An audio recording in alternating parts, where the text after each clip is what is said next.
Coach James Randall. I am the high jump coach for boys and girls at Warsaw Community High School in Warsaw, Indiana. I am entering my third season at the high school overall. I've been a track coach for the last 7 total. Before I coached track, I cut my teeth as a football coach. Did some basketball, but football old school is my first love. But man, there is just something special about track and field, and I'm in love with it. We eat, breathe, sleep it here in this house, and so yeah, I'm all in. Cool. What about it do you love? Because I mean, we're all smiling extra hard, but that's like you saying you love it. That's why we're here. So what about it kind of just made you do the shift to, I'm sure you Man, still I football. I think it track and field is like the ultimate mix of people, right? And so people from all kinds of backgrounds, people from all kinds of different athletic abilities. I mean, when you start talking about all of the different disciplines with sprints and distance and throws and jumps, the family aspect, as we have dug hard into the track world, the number of people that we have met who, man, are just willing to put their hand out and say, hey, here's what I have. Can I offer it to you? How can I help? Has just been amazing. And so, and then beyond all that, like, man, there's nothing like a track meet. I'm a little more partial. I'll say this. I'm a little more partial to indoor only because, man, when you got like, it's not as many people, but man, when you got 5,000 people in an indoor arena and everything's going on, it's nuts. It's Yeah, nuts. yeah. But yeah, we love track and field in this house. Wow. Nice. I have a similar background. I started out coaching football for a little bit. I played football, then I coached football for a little bit, and then I was also coaching track. And I was like, this track is so much better. For me, it was. I mean, I played and did all that, and that was nice for football. But it was something about track where it's like it's easier. All the coaches are cool, and it's like Yes. Right. everybody's Yes. like one big family. It's like Mhm. Yes. we're the black sheep of all sports. Right. Yes. So we Yes. so we all hang out pretty close. Like, And yeah, no Yeah. Yeah. love. Yeah. Look, no love. No love. yeah. Ah, Yeah. So I coached football, man. I could never shut it off. Right. Mm, So like brains constantly churning, thinking of ideas, thinking. And so like it was exhausting to me because in season was just misery because you're just always thinking about the next thing and the next play and the next game. And man, track like you talk about like the family aspect and we're kind of those outcasts a little bit, yeah. but the wide range of people that you run into on a coaching yes. staff, right? Yes. So think about when you take some distance coaches and man, they're their own breed, right? I mean, that's no shade on the distance coaches, but they're their own breed. And then you get a throws coach in there, and then they're just it's such a fun group, man. I'm part of 2 staffs at Warsaw, so our boys staff and our girls staff. Super fun people to be around. My boys head coach, I'm going to give him a shout out. His name's Scott Erba.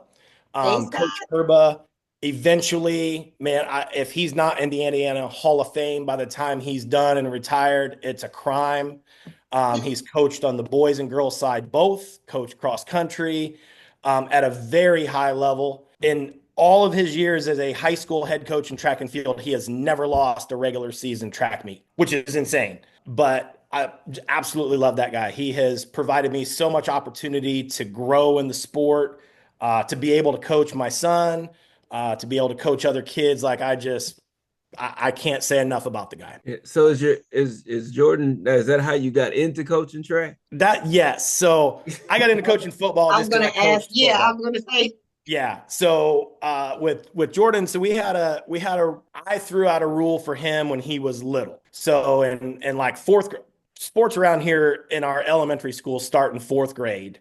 So like I mean, kids go play basketball at the Y or you go play soccer, but in 4th grade they can start doing stuff. And so he played football and he played basketball. And I told him, I will never make you play a sport. That's a choice that you either make it or you don't. I said, but if you're going to play and you play something in the spring, you're running track. You got to Okay. run track to stay in shape. That really was how I got plugged in track in high school. I started in elementary school a little bit, dabbled, didn't do it in middle school. And then in high school, I went back out. I was an offensive lineman. So, of course, I'm going to be a thrower. And it was primarily to help with footwork and all that. And fell in love with it, but it paid off huge dividends for me on the football field. But so I told him, like, hey, you've got to be involved. Our coach at our elementary school is like, hey, I don't have any help. You want to come out and help me? I'm like, yeah. And that's ever since. So now I'm entering into year 8 in a Wow. row that we've been with track, and it's paid off. So Wow, that's dope.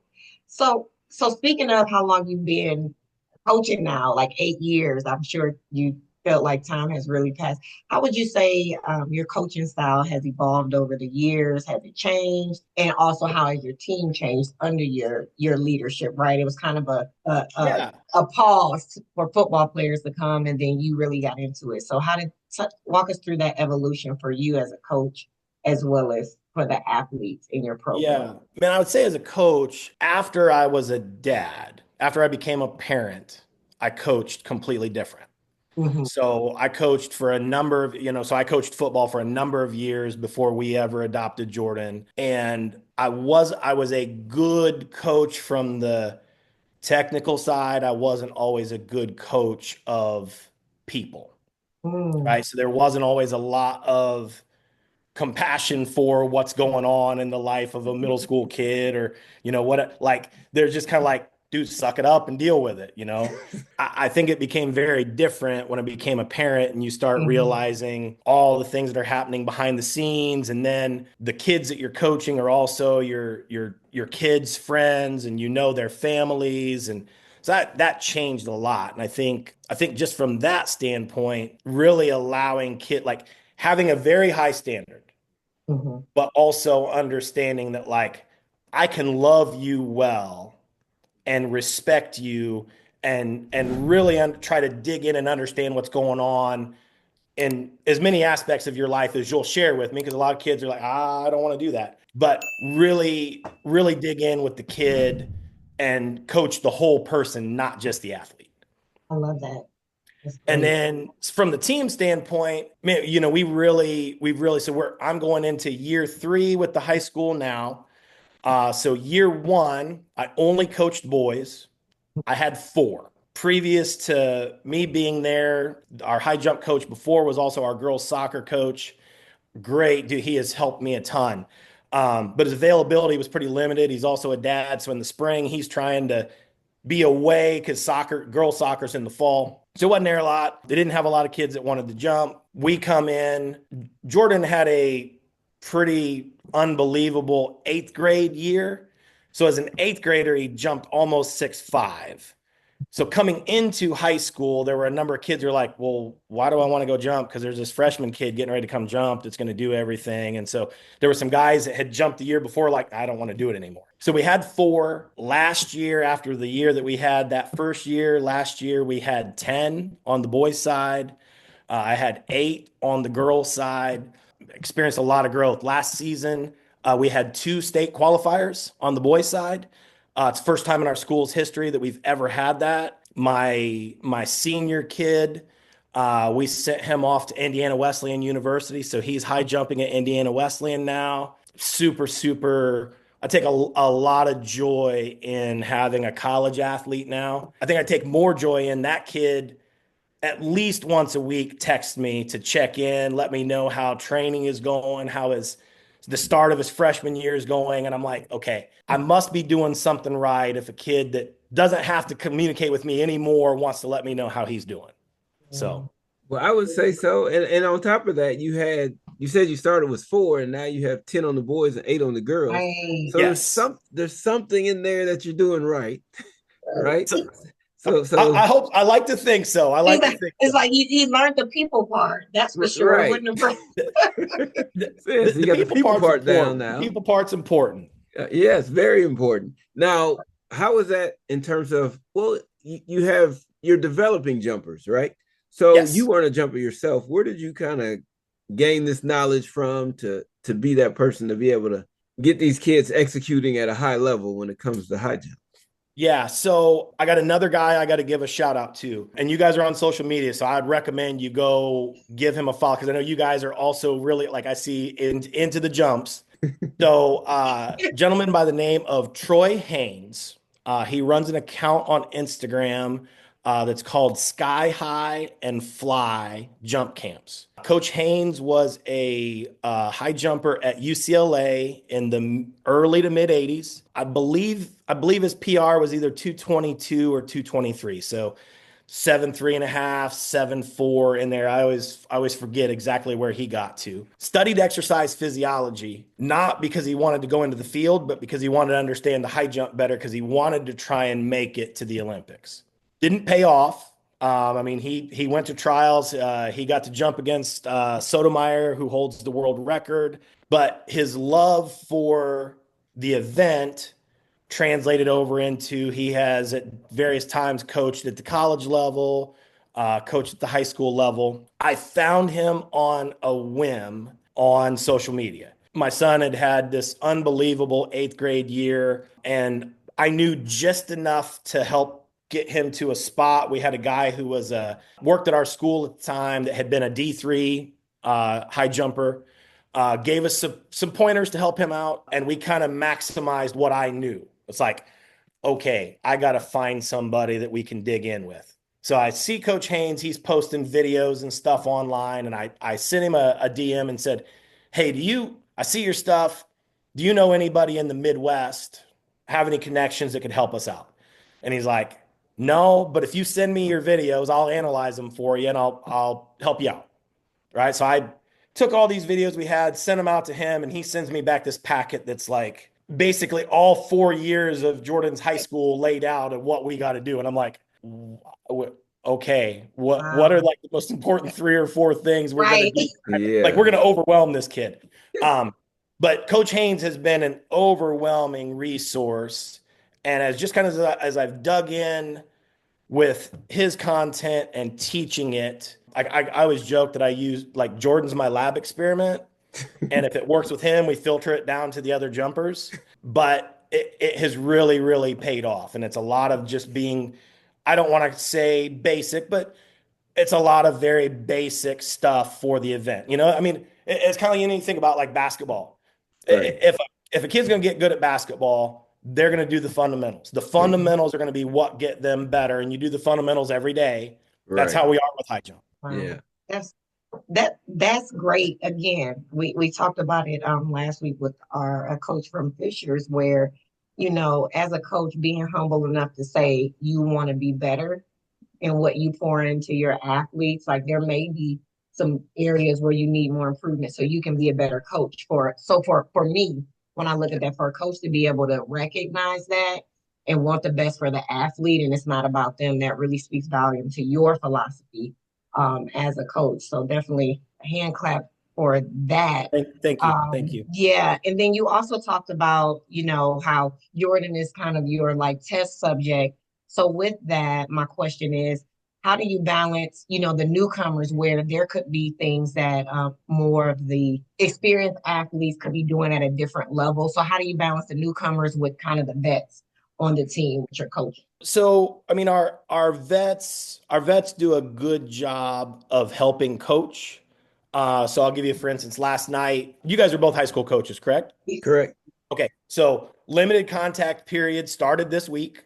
So we started some jumping with the team Mhm. yesterday. I had Jordan and one other jumper. My other jumper is a sophomore kid who jumped for the first time last year. And so I ran them through all of the same drills, but I really stripped down what we were doing. Like if it would have been just Jordan, we would have done a lot of different stuff. Stripped it down for a kid for day one. But as we're going through, Jordan's recognizing things and going and helping coach while we're going through, a lot because as much as I think anyone who spends the time learning how to coach can coach. I believe that with all my heart. Like somebody who hasn't done something before can coach. Mhm. But there is something to say about being able to describe it based off of how it feels, right? So jumper to jumper, I Mhm. think that's important where the kids who have done it for a while can go, hey, this is what I see, or this is how it should feel, or that translates a little bit different. But we'll as far as like kind of dividing that stuff up, like this season especially, we'll probably divide our groups up a little bit. Now, most of my guys, I have no idea what I have coming in for freshmen yet. Haven't seen those kids. And early, like this early part of the season, a lot of times in the non-contact period, a lot of the freshmen don't show up Yeah. because they don't know any better yet. They don't know that, hey, if you come and spend the winter with us when April rolls around and we're outdoors, you'd have a better opportunity to get on the track. So a lot of those kids don't show up until we get to like February, March, and all of a sudden like, oh, hey, why am I so far behind? Well, because this kid's been here since December. Yeah. Yes. But we'll divide that stuff up, and we'll probably have some sessions where like all of my higher level guys will do their jumps early into practice, and then I'll send them to go do speed work, and then the younger guys will have went and done some other stuff and come join me later, just to keep that divided up. Right. And I Now, say that when I'll throw this out, I say that speed work. I am big, big, big on high jumpers training like sprinters. Hmm. Um, the more speed a high jumper can develop, controlled speed, right? Yes. But the right. more speed a high jumper can develop under control, the higher they can jump. Yes. So We are we our are guys You do, speaking our language. You speaking right. our language. yep, our guys do a lot of speed training. That pays off way more than you can imagine. Oh yeah, we get it. Now with the season and you have all the jumpers and like you have some people who are going now, what does that look like in terms of keeping them healthy throughout the entire season? What kind of parameters do you put in place to keep them going? So we do the beautiful part about the way our season lays out is there are some natural chunks of we're going to train hard and we've got some meets and then there's a nice break. And then there's another like really our season breaks down into kind of three sections. So we go our December stuff like December up through February is kind of what I call our preseason. It's Mhm. all the unattached, the club stuff, and there's a nice break right before we get into like the HSR series, right? So we got a nice little break there, and my guys will get some time off. That month of March is that hey, we're getting ready to qualify. We're trying to get into indoor state. Indoor state happens, and then there's our spring break, and then I mean, as you guys know, outdoor man, it starts and it's boom 5 6 weeks and it's like Over. most of your kids it's over, Yeah, right? You get to your conference meet and then 90% of your kids are done and you're looking at your postseason roster and what you're trying to do with that group of kids. And now as far as like the day-to-day stuff that we do, like we don't I learned the hard way when I had my guys year one. We jumped way too much. Now, thankfully, we didn't have any injuries, but I had a whole bunch of guys with tired legs by the time we got to the end of the season. And admit it, I just didn't know any better. It's like, yeah, we're not jumping hard. So it's, like some yeah, days we just like my guys during the season jump 3 days a week max unless we've got like a regular season meet and then like like a invite on the weekend or something like that. That will be a week where we would get into a 4 day week, but it would be one hard day meet, like a tune up pre-meet sort of thing leading into the weekend. But we generally the whole way through, we only jump 3 days a week. nice. Well, good deal. Just the evolution of your coaching and your experience and what you learn. It actually shares. That's another way of being humble. How do you prepare your athletes for competition? Mentally and so we know the physical side is there. But for a lot of athletes, when they're great in practice, and when it comes to the meets, it's just like, who is this person? So how do you help your athletes prepare for competition? Man, from the mental side, I try to be as relaxed and chill as I possibly can as far as my expectation for them. So we have a plan going into a meet. So I'll talk to my guys about here's what your opening height is going to be. And if you clear that, here's where we're going to go next. One kid might be, hey, we're going to get an open and then we might sit a few bars, or we're maybe going to skip something or whatever, or another kid, hey, you're going to come in here. And if we get a first bar clear, these are the places that we want to go. And then if it doesn't go to plan, we adjust the plan on meet day. But try to really, you know, this athletes are harder on themselves than I could ever hope to be. So I don't need to be pressing hard on them. They're going to be. I want to try and be their calming influence unless they do something amazing and then we celebrate the heck out of that. Like, and PRs, like, I don't care. I had a kid year one, it took him all season to finally clear opening height for varsity competition. All season. Every meet he would go out and he would miss and he'd get his 3 jumps and he's done. So we just stayed the course. We get to the last meet of the season and he went back to back to back to back PRs that meet. So not only did he clear that opening height, but he cleared 3 more bars after. Wow. And I just attribute that to, listen, I'm not going to go overreact. I know you are kind of in your feels a little bit, but we're just going to stay the course. Just keep trusting. It's going to work out. It might take the whole year. And it did. And then, man, last year he took off. So just really try to be that calming influence. But then, man, when something goes good, we're going to party. Hey, I like that. I like that. We'll have to get you back on here. I'm enjoying Yeah, it. we need a part 2 for sure. Yeah, I enjoy. Thank you guys so much. I really, Yes. really appreciate it. Man, thank you guys for what you're doing for the sport. You know, I think when Jordan was on here last week, you know, you guys asked him if there's something you could change, and he's like, track needs to get more love, and Hey, it for does. sure. For Yeah. These sure. athletes, you know, and I know that the Olympic cycle doesn't help with that, right? So it pops up every 4 years, and so people are really excited every 4 years, and they forget that there's a world championship all the 3 years in between, and all Right. the NBA stuff. But you know, folks like yourselves doing what you're doing, we're going to get more of it out there. Yes. We're You trying to too, do our coach. part. Yes.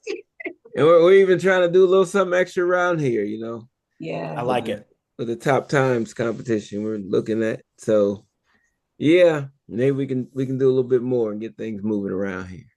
Sure, for sure. But yeah, Well, thank you so much, coach. And we're looking forward to seeing and hearing about your successes for this year. And we definitely have to do a part 2 for sure. Because we yeah, were right in getting into the meat of. right. Yeah, you guys just let me know, and I'll definitely make the time to do it.